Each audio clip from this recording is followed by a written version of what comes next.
नमस्कार, आप देख रहे हैं मौसम तक चैनल। मैं हूं देवेंद्र त्रिपाठी। दोस्तों, इस वीडियो में बात करेंगे कि क्या बंगाल की खाड़ी में अगले सप्ताह में साइक्लोन बनने जा रहा है। दीपावली के बाद क्या भारत या बांग्लादेश और म्यांमार की तरफ एक साइक्लोन हिट करने जा रहा है।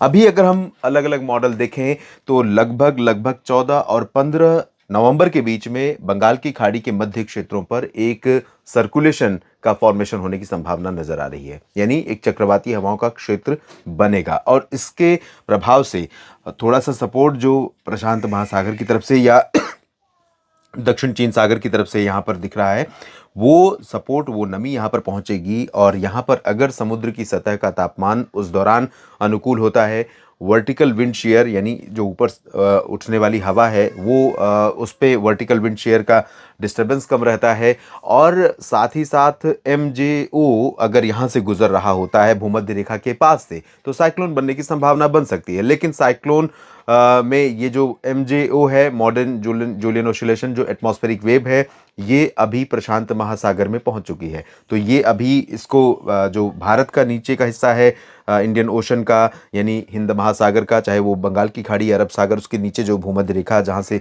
गुजर रही है, उस जगह से जब वेव का दूसरा राउंड लगेगा, उसको लगने में अभी 30 से 60 दिन का समय लगेगा। तो अभी फिलहाल एमजेओ का सपोर्ट तो बिल्कुल नहीं है। अब रही बात समुद्र की सतह के तापमान की और समुद्र में इसकी पोजीशन की।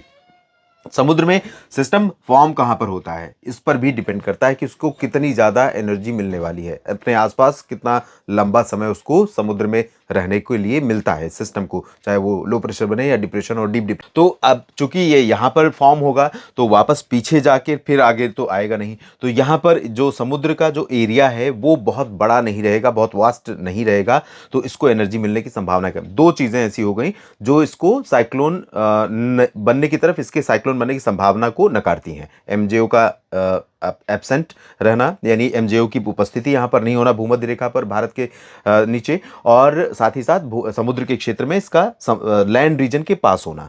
लेकिन बाकी जो कंडीशन है, एक तो वर्टिकल विंड शेयर, यानी जो ऊपर, जिसे हम हिंदी में शाब्दिक अनुवाद इसका है पवन कतरनी। जब साइक्लोन बनता है, कोई भी सिस्टम बनता है, मैंने आपको पहले भी बताया था, तो यहाँ से नमी ऊपर की तरफ उठना शुरू होती है और यही जाकर के उस जगह पहुंचती है जहां पर बादल बनते हैं।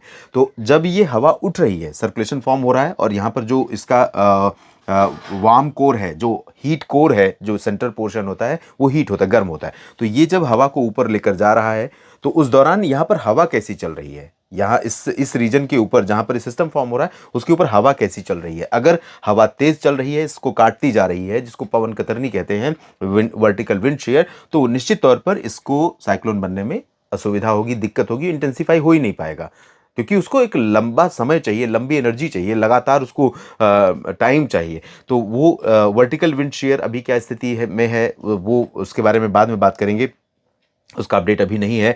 और समुद्र की सतह का तापमान चौथा इंपॉर्टेंट चीज है। तो समुद्र की सतह का तापमान 27 से 30 डिग्री के बीच अनुकूल माना जाता है साइक्लोन बनने के लिए। यहां पर अनुकूल तापमान है तो लो प्रेशर या डिप्रेशन, डीप डिप्रेशन बनने की संभावनाएं बन सकती हैं। दो मॉडल ईसीएमडब्ल्यूएफ, जीएफएस, मेट डिपार्टमेंट का अगर हम जीएफएस देखें तो इस सिस्टम को लगभग तमिलनाडु के तटों की तरफ ला रहा है, और वो लो प्रेशर के इंटेंसिटी या वेल मार्क लो प्रेशर की इंटेंसिटी में। लेकिन जो ईसीएमडब्ल्यूएफ के मॉडल हैं या फिर जीएफएस का विंडी का मॉडल है, आप यहां देखें, ये सिस्टम को ले जा रहा है ऊपर की तरफ उड़ीसा के आसपास, और उड़ीसा के आसपास ये पहुंचेगा तो भी इसकी जो इंटेंसिटी रहेगी उस दौरान, हवाओं की जो स्पीड रहेगी, वो डिप्रेशन के आसपास की रहेगी, 54 किलोमीटर प्रति घंटे। यानी साइक्लोन बनने की संभावना से सिर्फ एक कदम पीछे ये सिस्टम यहाँ पर रहेगा।